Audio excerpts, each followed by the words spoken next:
I'm drinking plenty of water. So hopefully you guys at home are also doing that.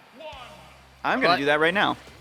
We are going to get into, I believe this is loser's 7th, if I'm not mistaken. Yes. Loser goes home at 7th. Winner moves on to loser's quarters. And we get to see the offline Wario from the person whose bio says Wi-Fi Wario sucks. Don't know where to go from there. We'll see if I'm just going to take this. I'm just going to take this point to. I'm just take this moment to point out that I don't trust SuperPIE with anything because SuperPIE is a player who pulled out Solimar. I think I don't know if it was against MFA or if it was against Myron. He pulled out Solimar in like top 8. He lost, of course. He lost, but like the audacity of this player to go for something like that. I never know what he's up to, and I don't trust him at all. And Beast shouldn't either. SuperPIE.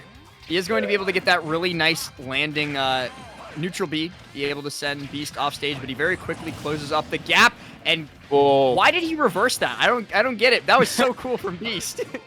Yeah, Ivysaur is really cool sometimes. Actually, I think Ivysaur is cool all the time. I'll die on that hill. That was dope. Yeah. 5 meters up there. Yeah. That was Let's fun. go, Joel.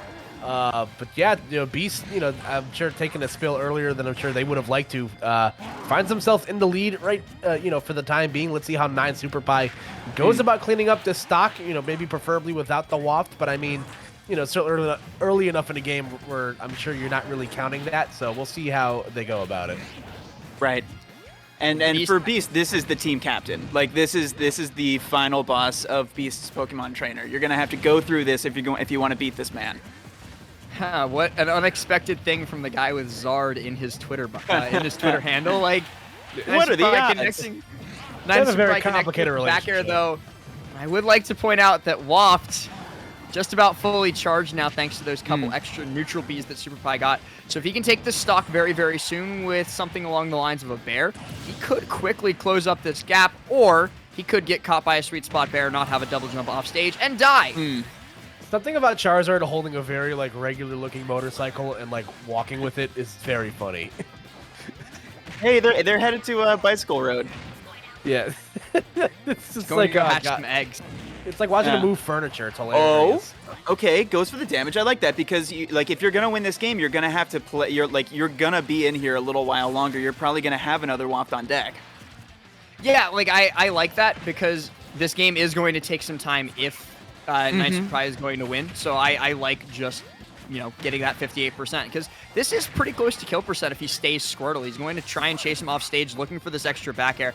But I like the swap to Ivy. That's very smart from Beast. Yeah, definitely don't want to overstay your welcome too hard with Squirtle because sometimes the rug can get taken out from under you. But like you said, lastly, the switch to Ivysaur has definitely been fruitful. So far. That combination continues to be very, very good. As much offline as they are online. Yeah, since the end of the Wi-Fi era, I've been becoming more and more of a fan of Beast's Ivysaur.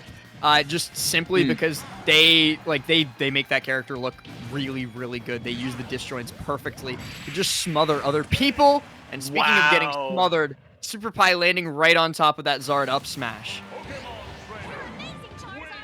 It's trying to get away, but the hitboxes, the wings are just so big on this dragon. It's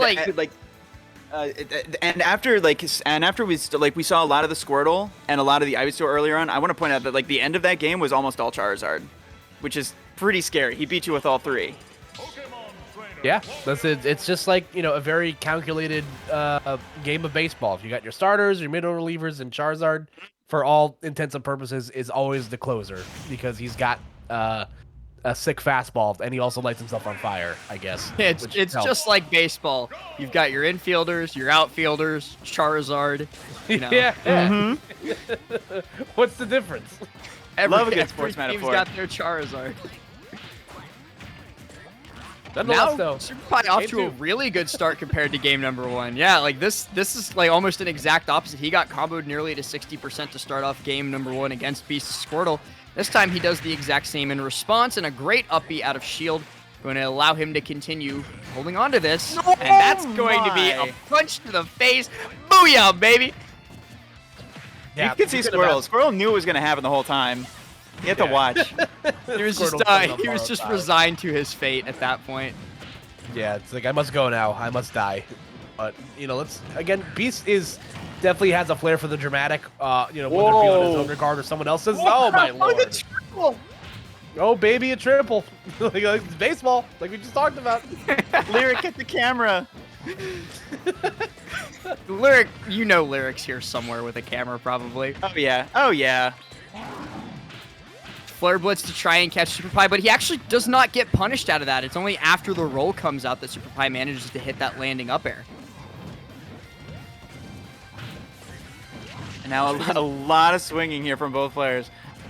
Spaghetti all over the floor, man. Both of them are just trying to find that one hit that lets him get started. This should be a This kill. is No, such it's a not pivotal kill. Oh my! But this is such a pivotal moment of the match. Like the next kill, like both of these players can run away with leads so effectively that getting this kill is like I'm not gonna say it's the game, but it's very very close to the game.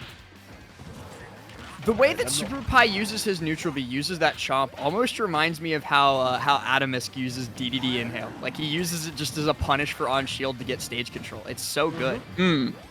But nonetheless, though, unless 9superPIE can finish their plate, it's setting up like, once again for the flair of the dramatic from Charizard and Beast as you know Beast reads the roll on stage with the up smash, and despite everything not necessarily starting the way Beast wants it to, has themselves a slight lead here. I mean, he's still alive even after that neutral B at 191. Every single hit here, it's just another little bit of distance between the two of them that 9superPIE is eventually going to have to make up. And he does find that bear to take out the stock even coast to coast. Now 30%, 30.4% to be more precise on 9superPIE. It's still building though. He's got a lot of work to do against Beast. Yeah, no, And 100%. he's just such a hard player to put away. Ooh. I mean, there's good reason for it. You mentioned how Right. like Charizard is kind of the pinch hitter for Beast's team, where like once he gets to super high percent, he just sends out Charizard, and then that Zard lives forever. It's so hard to kill. We got although Waft on deck and 67% on Ivysaur.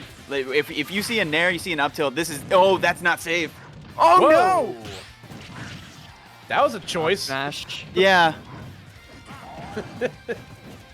There's that Nonetheless, down though. smash there, and that's not gonna hit, but it's still a scary prospect. SuperPIE goes for the landing neutral B, doesn't manage to get it, and for the second time this set, full hops right into Beast's up smash. So that's gonna be it. 9superPIE out at 7th.